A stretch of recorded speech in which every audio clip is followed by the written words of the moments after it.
Alright, तो इस video का जो टॉपिक है दैट इज़ सैम्पलिंग। अब सैम्पलिंग जो है उसूलन इन्होंने रखा है विद इन दी बायोस्टैट्स वाले लेक्चर्स में, लेकिन यह है रिसर्च का हिस्सा।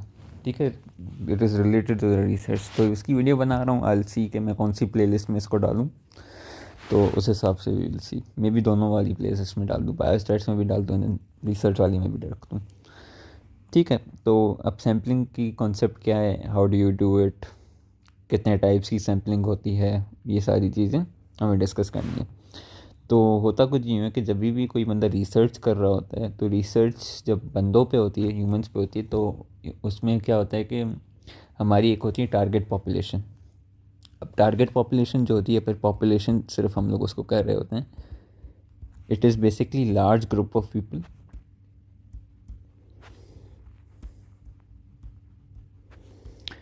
To which the study refers to, या फिर to which about which the studies, right.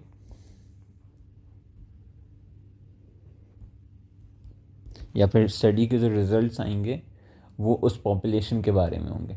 सही है, तो बिलफर्ज अगर मेरी एक स्टडी है which is regarding eating habits among the students of LUMS university Jamshoro, तो इसमें टारगेट पॉपुलेशन मेरी क्या हुई, लम्स यूनिवर्सिटी जामशोरो के स्टूडेंट्स। सही है, तो ये पॉपुलेशन होगी। अब सैम्पल क्या होता है, सैम्पल होते हैं स्मॉल ग्रुप ऑफ पीपल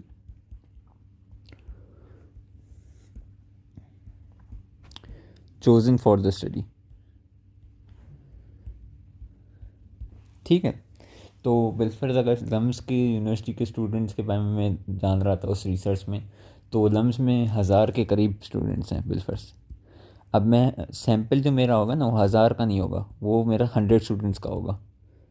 ठीक है, तो ये बेसिकली हमारे पास सैम्पलिंग आ जाती है कि हम लोग टारगेट पॉपुलेशन में से स्मॉल ग्रुप ऑफ पीपल को लेते हैं जो हमारी स्टडी का हिस्सा होता है, फिर वो रिज़ल्ट जो आता है उन स्मॉल ग्रुप ऑफ पीपल पे, जो 100 पीपल का आया, वही रिज़ल्ट हम लोग जनरलाइज कर देते हैं कि बाकी 1000 में भी हमें यही मिलेगा।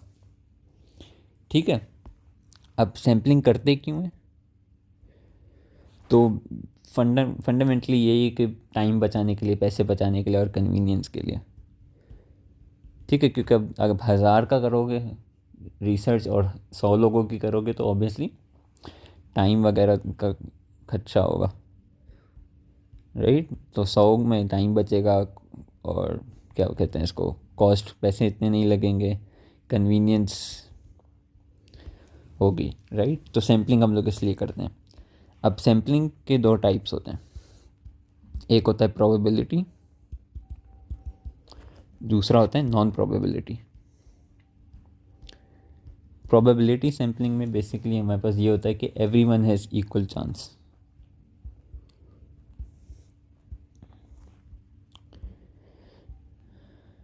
इन नॉन वाले में ये होता है कि everyone does not have equal chance. सही है, अब इनके भी फिर 4 डिफरेंट टाइप्स होते हैं।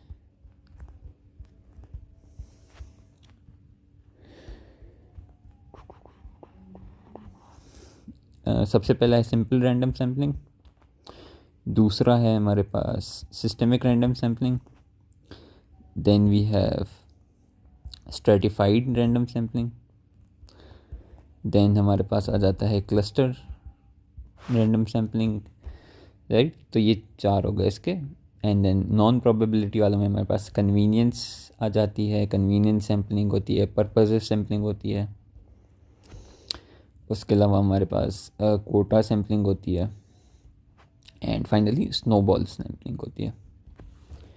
ठीक है, तो अब हम आ जाते हैं ईच एंड एवरी वन को डिस्कस करते हैं। सबसे पहले हमारे पास आ जाएगी सिंपल रैंडम सैम्पलिंग।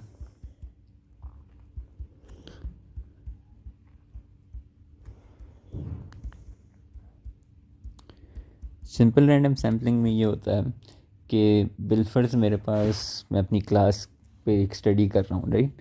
मेरी क्लास में 350 स्टूडेंट्स हैं। ठीक है, अब 350 में से बिलफर्ज मेरा जो सैम्पल साइज़ आ रहा है वो 35 का सैम्पल साइज़ आ रहा है।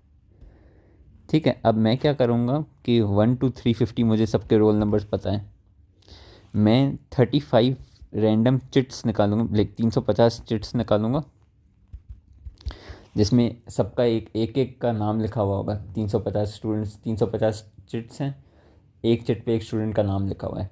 मैं रैंडमली क्या करूँगा कि एक चिट निकालूंगा, नाम देखा स्टूडेंट का, ये मेरी स्टडी का हिस्सा है। ऐसे करते करते 35 मुझे स्टूडेंट्स चाहिए होंगे, तो फिर मैं 35 दफ़ा चिट्स निकालूंगा, और बाय रैंडम चांस जो स्टूडेंट का चिट मेरे हाथ में आया वो स्टडी का हिस्सा है, जिसका नहीं आया वो स्टडी का हिस्सा नहीं है। ठीक है, तो ये कहलाता है हमारे पास लॉटरी मेथड। सही है। तो इसका एक सिंपल रैंडम सैम्पलिंग का बेसिकली क्या फंडा निकला कि हम लोग बाय रैंडम चांस बंदों को चूज़ कर रहे होते हैं वाया द लॉटरी मेथड। सही है। और सबके पास बेसिकली इक्वल चांस होता है to be included in the sample. ये हम लोग तब कर रहे होते हैं जब हमारे पास कंट्रोल होता है कि हम किसी भी बंदे के पास जाएं तो वो हमें बेसिकली रिस्पॉन्स देगा। ठीक है, तो ये हमारे पास सिंपल रैंडम सैम्पलिंग तब की जाती है। Second is systemic random sampling.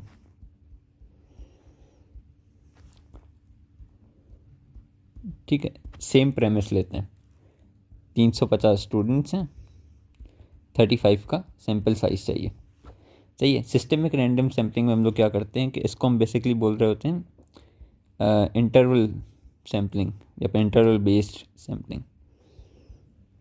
इसमें हम लोग क्या करते हैं, इक्वल इंटरवल पे हम लोग ले रहे होते हैं स्टूडेंट्स को। वो कैसे होता है, 350 स्टूडेंट्स हैं और मुझे 35 चाहिए, तो 10 का इंटरवल लेंगे हम लोग। अब ये कैसे डिसाइड होगा, 1 to 350 मुझे पता है कि सबके रोल नंबर हैं, राइट। किसी का रोल नंबर 1 है, किसी का 2 है, किसी का 3 है, 4 है, अप टू 350। मैं क्या करूँगा, हर 10वें रोल नंबर वाले को लूँगा। तो जिसका रोल नंबर 10 हुआ उसको मैंने लिया, जिसका 20 हुआ उसको मैंने लिया, जिसका 30 रोल नंबर है उसको मैंने लिया, जिसका 40 रोल नंबर है उसको मैंने लिया, फिर 50, फिर 60, 70, 80, 90, 100, इन सबको मैंने बेसिकली एक रेगुलर इंटरवल पे, 10 के इंटरवल पे मैं इनको ले रहा हूँ कि ये मेरी स्टडी का हिस्सा बनेंगे। ऐसे मेरे 35 सैम्पल साइज कंप्लीट हो जाएगा एंड ये हो जाएगी हमारी सिस्टमिक रैंडम सैम्पलिंग। फिर हमारे पास आते हैं स्ट्रेटिफाइड सैम्पलिंग या फिर स्ट्रेटिफाइड रैंडम सैम्पलिंग।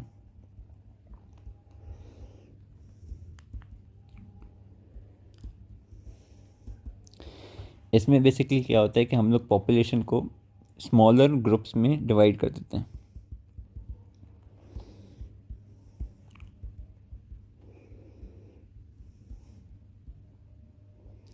ठीक है, and these groups should be homogeneous, एक दूसरे जैसे ग्रुप्स होने चाहिए जिसमें जो बंदे हों ग्रुप में वो एक जैसे हों। ठीक है, फिर उनमें ही हम लोग बेसिकली क्या करते हैं कि सिंपल रैंडम या सिस्टमिक रैंडम करते हैं। अब ये कैसे करेंगे ग्रुप को, कैसे, तो हम लोग इसको जेंडर पे डिवाइड किया जा सकता है, तो मेल फीमेल अलग हो गया, या एज के हिसाब से हो सकता है। अब उसूलन क्लास वाले एग्जांपल में तो सबकी रफली सेम एज होगी, लेकिन अगर मैं किसी और का करूँ तो कोई 14 टीनेजर्स की एज हो गई, एंड देन यंग एडल्ट्स की हो गई, ओल्ड एज हो गए, तो ऐसे करके हम लोग एज ग्रुप्स में डिवाइड कर सकते हैं। ठीक है, उसके अलावा एजुकेशन स्टेटस पे भी हम लोग डिवाइड किया जा सकता है। तो ये बेसिकली स्ट्रेटास, इन बेसिस पे हम लोग स्ट्रेटास में डिवाइड करेंगे एंड देन उसमें से हम लोग रैंडमली चूज़ करेंगे कि भाई कौन सा बंदा हमें चाहिए। अब वो रैंडमली कैसे चूज़ करेंगे, सिंपल रैंडम यूज़ कर लो या फिर सिस्टमिक रैंडम यूज़ कर लो, मर्जी है। ठीक है, finally we have cluster. Cluster sampling हम लोग तब करते हैं जब हमारे पास जो एरिया होता है हमारा वो बहुत बड़ा एरिया होता है। ठीक है, बिलफर्स अगर मुझे हैदराबाद पूरे से सैम्पल्स लेने हैं, राइट। अब हैदराबाद का एरिया बिलफर्स मेरे लिए बहुत बड़ा एरिया है कि मैं अब अकेला करूँगा तो फिर अब मुझे नसीम नगर भी जाना पड़ेगा, ऑटोबान जाना पड़ेगा, सदर जाना पड़ेगा, और भी हाला नाका वगैरह जो भी जगह हैं, हर जगह से मुझे लेना पड़ेगा सैंपल। बिलफर्स मेरी रिसर्च हो रही कि देखूँ मैं कि बच्चों में कितने बच्चे वैक्सीनेटेड हैं, कितने बच्चे नहीं हैं, पूरे हैदराबाद की रिसर्च है। अब क्लस्टर सैम्पलिंग में मैं क्या करूँगा कि हैदराबाद को मैं हिस्सों में डिवाइड कर दूँगा। कि ये हो गया हमारे पास नसीम नगर, सदर, उसके अलावा कर लो ये ऑटोबान कर लो, आला नाका वगैरह जो भी है। ठीक है, ऐसे करके इसके मैंने क्लस्टर्स बना दिए एरिया वाइज। इवन इफ़ अगर करना चाहो तो मोहल्ले वाइज भी हम लोग कर सकते हैं, डिस्ट्रिक्ट वाइज भी हो जाता है। ठीक है, तो डिफरेंट लेवल्स पे आप कर सकते हो। जस्ट फॉर एग्जांपल बेसिस में मैंने इसको स्मॉल क्लस्टर्स में डिवाइड कर लिया। अब मैं क्या करूँगा, इन क्लस्टर्स में से रैंडमली कोई भी क्लस्टर चूज़ कर लूँगा। वेल फर्स्ट मेरा नसीम नगर का आ गया। अब नसीम नगर में जितने भी बच्चे होंगे मुझे सबका लेना है इंटरव्यू और देखना है कि कितने वैक्सीनेटेड हैं, कितने वैक्सीनेटेड नहीं हैं। ठीक है, एक क्लस्टर ये हो गया मेरा। ऐसे ही मुझे आई थिंक आधे लेने होते हैं क्लस्टर और आधे नहीं लेने होते हैं, ऐसा करके कुछ होता है, राइट। तो उसमें से चूज़ करने होते हैं कि हाफ़ चूज़ करते हैं, हाफ़ छोड़ देते हैं। तो ये बेसिकली क्लस्टर सैम्पलिंग होती है हमारी। ठीक है, ये हम लोग तब कर रहे होते हैं जब पूरा एरिया हम लोग विज़िट नहीं कर सकें और जियोग्राफिकली डाइवर्स एरिया हो, तब हम लोग ये कर रहे होते हैं। ठीक है, this is for probability sampling.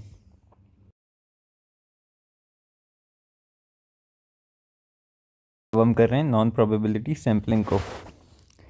ठीक है, नॉन प्रोबेबिलिटी सैम्पलिंग जो होती है दैट इज़ एडवांटेज उसका क्या है, कन्वीनियंट है और इकोनॉमिक है।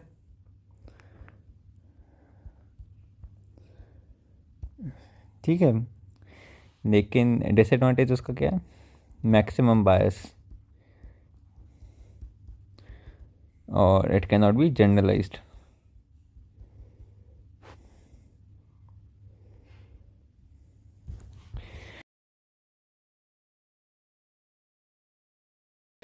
ठीक है, तो ये हमारे पास नॉन प्रोबेबिलिटी सैम्पलिंग के एडवांटेज डिसएडवांटेज आ गए। अब सबसे पहला जो नॉन प्रोबेबिलिटी सैम्पलिंग में है that is convenience based sampling. इसमें क्या होता है कि जो मेंबर्स सेलेक्ट होते हैं जो पार्टेक करेंगे in the research, they will be on the basis of convenience of the researcher.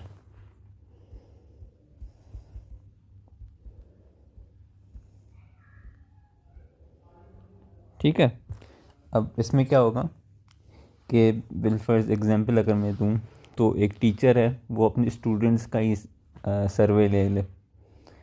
ठीक है, या फिर अगर ऐसे जैसे मैम समरीन अक्सर हमारा सर्वे ले रही होती हैं ना, उसमें ग्रुप पे आ रहा होता है कि मैम समरीन की ये स्टडी है, तो वो कन्वीनियंस बेस्ड सैम्पलिंग हो जाएगी। उसके अलावा और भी होते हैं, जैसे अगर मैं किसी एरिया में जाऊँ, बिल फर्स्ट मुझे 100 पीपल का सर्वे लेना है फॉर वट एवर रीज़न, मैं बुलेवर्ड मॉल चला गया और फर्स्ट 100 पीपल जो मुझे देखे वहाँ पे मैंने उनका सर्वे ले लिया, काम ख़त्म। तो ये कन्वीनियंस बेस्ड सैम्पलिंग हो जाएगी। इसको हम एक्सीडेंटल सैम्पलिंग भी बोलते हैं। और यूजुअली इसका जो यूज़ होता है it is either used in pilot studies, कि अगर हम रिसर्च करने से पहले एक ट्राई देना चाहते हैं रिसर्च को कि कौन कौन से इश्यूज़ आ रहे हैं, तो उसको हम पायलट स्टडी बोलते हैं। ठीक है, पायलट स्टडीज़ के अलावा इसका जो यूज़ होता है वो हमारे पास मेडिकल रिसर्च में यूज़ हो रहा होता है, क्योंकि हॉस्पिटल में जो बेसिकली हैं वो कन्वीनियंस बेस पे ही होंगे, क्योंकि एक डिज़ीज़ के कितने पेशेंट आएंगे उस वक्त जब हम रिसर्च करेंगे, तो वो कन्वीनियंस बेस पे हम लोग कर रहे होते हैं उसका। उसके अलावा क्वालिटेटिव स्टडीज़ जो होती हैं उसमें भी हम लोग अक्सर कन्वीनियंस बेस्ड सैम्पलिंग कर रहे होते हैं। नंबर 2 जो है वो कोटा सैम्पलिंग है। कोटा सैम्पलिंग में हम लोग क्या होता है कि पॉपुलेशन को हम लोग ग्रुप्स में डिवाइड कर देते हैं और फिर उनका हम लोग सैंपल ले रहे होते हैं। अब ये is very similar to the stratified random sampling. Stratified random sampling में भी हम लोग किसी कैरेक्टरिस्टिक के बेसिस पे पॉपुलेशन को डिवाइड कर रहे थे इनटू ग्रुप्स। कोटा सैम्पलिंग में भी सेम टू सेम हम लोग ग्रुप्स में डिवाइड करेंगे और ग्रुप्स जो होंगे ना, ग्रुप्स वो भी उसी बेसिस पे होंगे, जेंडर के बेसिस पे या एजुकेशन लेवल के बेसिस पे। लेकिन फ़र्क ये होगा कि सर्टिफाइड वाले में उस ग्रुप में से कितने बंदे लेंगे हम लोग, वो नंबर फिक्स नहीं होता है, लेकिन कोटा वाले में वो नंबर प्रोपोर्शन के बेस पे फिक्स होता है। मतलब कि अगर 1000 पीपल में से 600 फीमेल हैं और 400 मेल हैं, तो अब मुझे इसका अगर कोटा सैम्पलिंग में 100 पीपल का सैंपल लेना होगा तो मुझे 60 फीमेल लेनी होंगी और 40 मेल्स लेने होंगे। स्ट्रेटिफाइड रैंडम में हम लोग ये नहीं करते हैं, लेकिन कोटा में हम लोग ये करेंगे।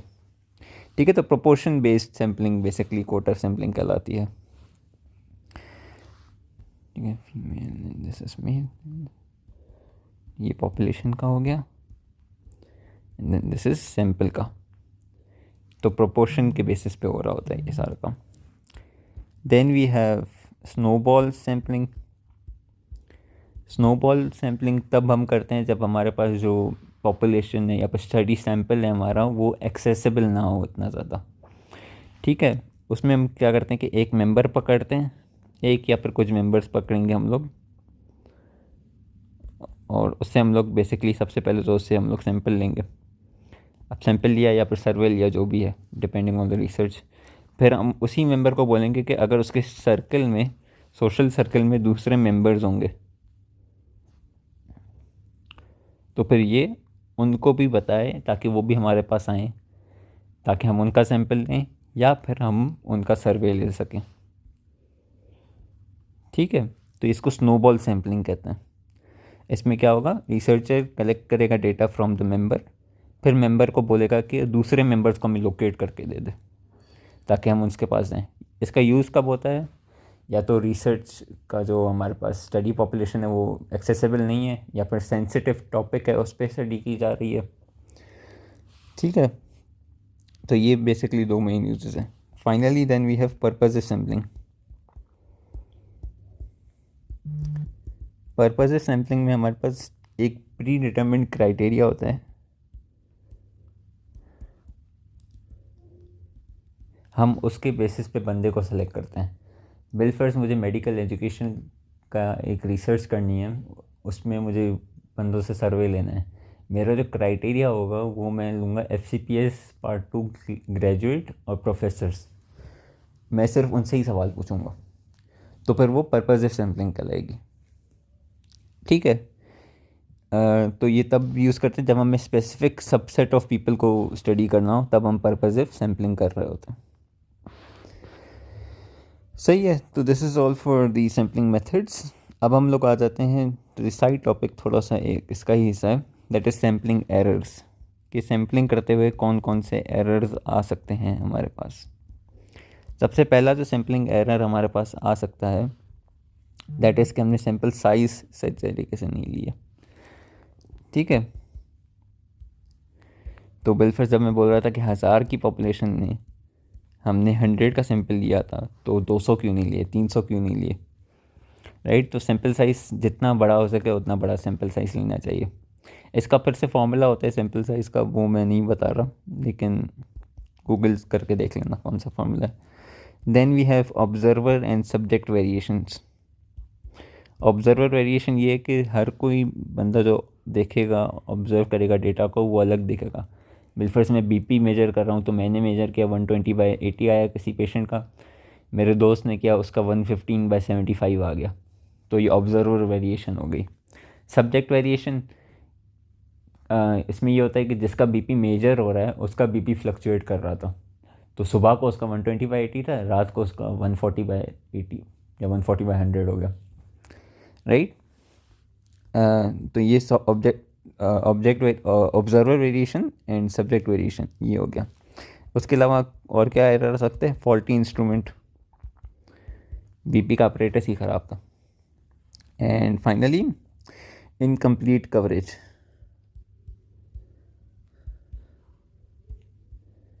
बेसिकली अगर 100 लोगों का सैंपल लेना था, लेकिन 100 में से 10 लोगों ने तो दिया ही नहीं, मना कर दिया, तो फिर ये इनकम्प्लीट कवरेज कहलाएगी।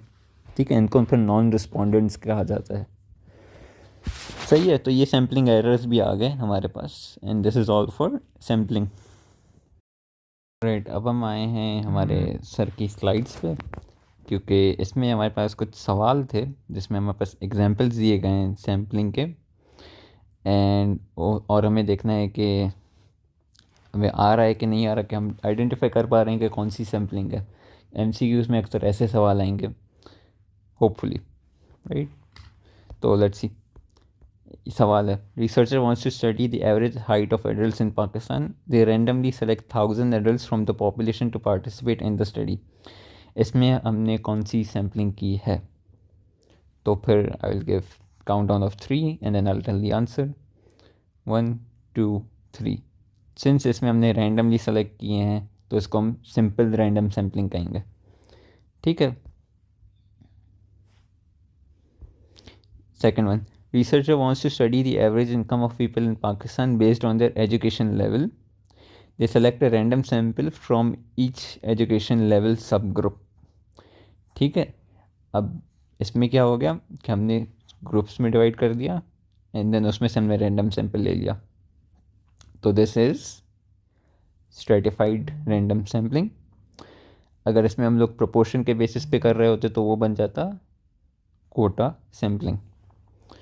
ठीक है। तो ये क्या है, स्ट्रेटिफाइड सैम्पलिंग है क्योंकि हमने ग्रुप्स में डिवाइड कर दिया। Researcher wants to study the reading habits of the students. उसने हर 10वें स्टूडेंट का रोल नंबर के हिसाब से उसको सेलेक्ट किया है। तो फिर ये हमने क्या किया, count down of 3 2 and 1 interval के बेसिस पे किया है 10 स्टूडेंट्स का। तो फिर ये हमारे पास आ जाएगा सिस्टमिक रैंडम सैम्पलिंग या फिर सिस्टमेटिक सैम्पलिंग, जो भी। Researcher wants to study vaccination rates of children in different cities of Pakistan. Select a few cities and then study all the children in those cities. ठीक है। इसमें हमने क्या किया, 3 2 एंड 1 क्लस्टर बेस्ड। क्यों? क्योंकि पाकिस्तान एक वाइड जोग्राफिकल एरिया था। उसमें से हमने कुछ सिटीज़ को चूज़ कर दिया एंड वहाँ पे हमने सब पढ़ लिया, सारे स्टूडेंट्स का वैक्सीनेशन रेट देख लिया। ठीक है। Researcher wants to study social networks of people in small town. Start with few initial participant and ask them to refer their friends and acquaintances. तो फिर कुछ लोग लिए और फिर उनको बोला कि अपने दोस्तों में जाके ये बांटो वगैरह जो भी है। तो दिस इज स्नोबॉल सैम्पलिंग। इसका जवाब नहीं, चलो खैर। Researcher wants to study the shopping habits of people in Pakistan on the base of age, gender and income level. Select participants who fill predetermined criteria for each characteristic. इसका उसूलन तो ये पर्पज़िव और कोटा दोनों में आएगा, लेकिन स्लाइड में सिर्फ कोटा का नाम लिया हुआ है तो इसमें प्रॉबेबली कोटा सैम्पलिंग होगा। ठीक है। तो this is all for sampling वगैरह। इसमें हमने कोई सवाल हो के भी थोड़ा देख लिया एंड या होपफुली समझ में आ गया होगा।